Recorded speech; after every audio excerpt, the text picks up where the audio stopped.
कभी ये ख्याल आया है कि किसी के पास जो हुनर होता है, जो टैलेंट होता है, उसका सही इस्तेमाल आखिर है क्या?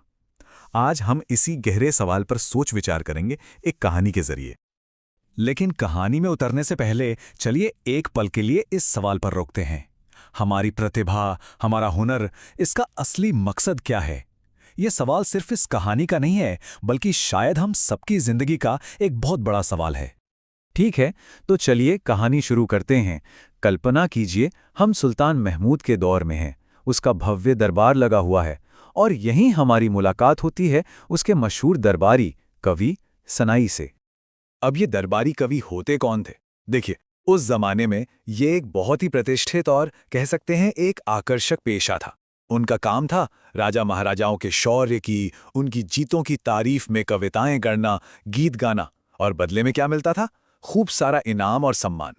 मतलब ये एक तरह का बिजनेस ही बन गया था। और सनाई तो अपने इस काम में उस्ताद थे। वो बेहतरीन शेर और गज़लें लिखते थे, लेकिन वो सब होती थीं सिर्फ और सिर्फ सुल्तान की तारीफ में। इसके लिए उन्हें खूब पैसा, खूब सम्मान मिलता था। और सच कहें तो इसी कामयाबी ने उन्हें इतना घमंडी बना दिया था कि वो अपनी कला को बस दौलत कमाने का एक जरिया ही समझने लगे थे। लेकिन फिर एक दिन कुछ ऐसा हुआ जिसने सनाई की पूरी दुनिया ही बदल कर रख दी। वो रोज की तरह दरबार जा रहे थे जब एक अनजानी सी आवाज ने उन्हें रोक लिया। ये आवाज उनकी जिंदगी को एक नया मोड़ देने वाली थी। तो हुआ ये कि सनाई सुल्तान के शान में कुछ नए शेर लिखकर दरबार की तरफ जा रहे थे। रास्ते में एक मदिरालय पड़ता था जिसे वो हमेशा ही नजरअंदाज कर देते थे। लेकिन उस दिन कुछ अलग था।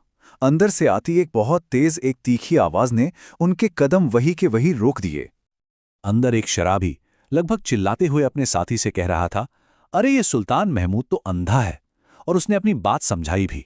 वो बोला, सोचो तो, उसके पास सब कुछ है, धन दौलत, ऐशो आराम, किसी चीज की कमी नहीं। फिर भी वो और ज्यादा पाने के लिए पड़ोसियों पर हमला करता है, हजारों बेगुनाहों को लूटता है, मारता है। ये अंधापन नहीं तो और क्या है? सनाई बाहर खड़े ये सब सुन रहे थे, हैरान थे। लेकिन इसके बाद जो बात उन्होंने सुनी, उसने तो जैसे उनके पैरों तले जमीनें खिसका दी। उसने उनके सोए हुए जमीर को झकझोर कर रख दिया। उस शराबी ने आगे कहा, पर सनाई तो उस सुल्तान से भी बड़ा बेवकूफ है। क्यों? क्योंकि खुदा ने उसे इतना बड़ा हुनर दिया, लिखने की ऐसी काबिलियत दी, और वो क्या कर रहा है? वो अपने इस अनमोल तोहफे को एक अंधे, लालची सुल्तान की झूठी तारीफों में जाया कर रहा है। ये बात सनाई के लिए एक जोरदार तमाचे की तरह थी। ये शब्द सनाई के दिल में तीर की तरह चुभ गए। उनकी आंखें खुल गईं। उन्हें अपनी जिंदगी का सच आईने की तरह साफ दिखने लगा। उन्होंने एक पल भी नहीं सोचा, वहीं से उल्टे पांव अपने घर की तरफ चल पड़े। और रास्ते में ही सुल्तान की शान में लिखे उन सभी शेरों को उन्होंने गुस्से और अफसोस में फाड़कर हवा में उड़ा दिया। बस वो एक घटना, उस एक घटना ने सनाई की जिंदगी और उनकी प्रतिभा दोनों की दिशा हमेशा हमेशा के लिए बदल दी। ये उनकी प्रतिभा का एक नया जन्म था, एक ऐसा पुनर्जन्म जहां कला का मकसद दौलत कमाना नहीं, बल्कि सच्चाई को बयान करना था। इसके बाद सनाई कई दिनों तक दरबार नहीं आए। सुल्तान को चिंता हुई।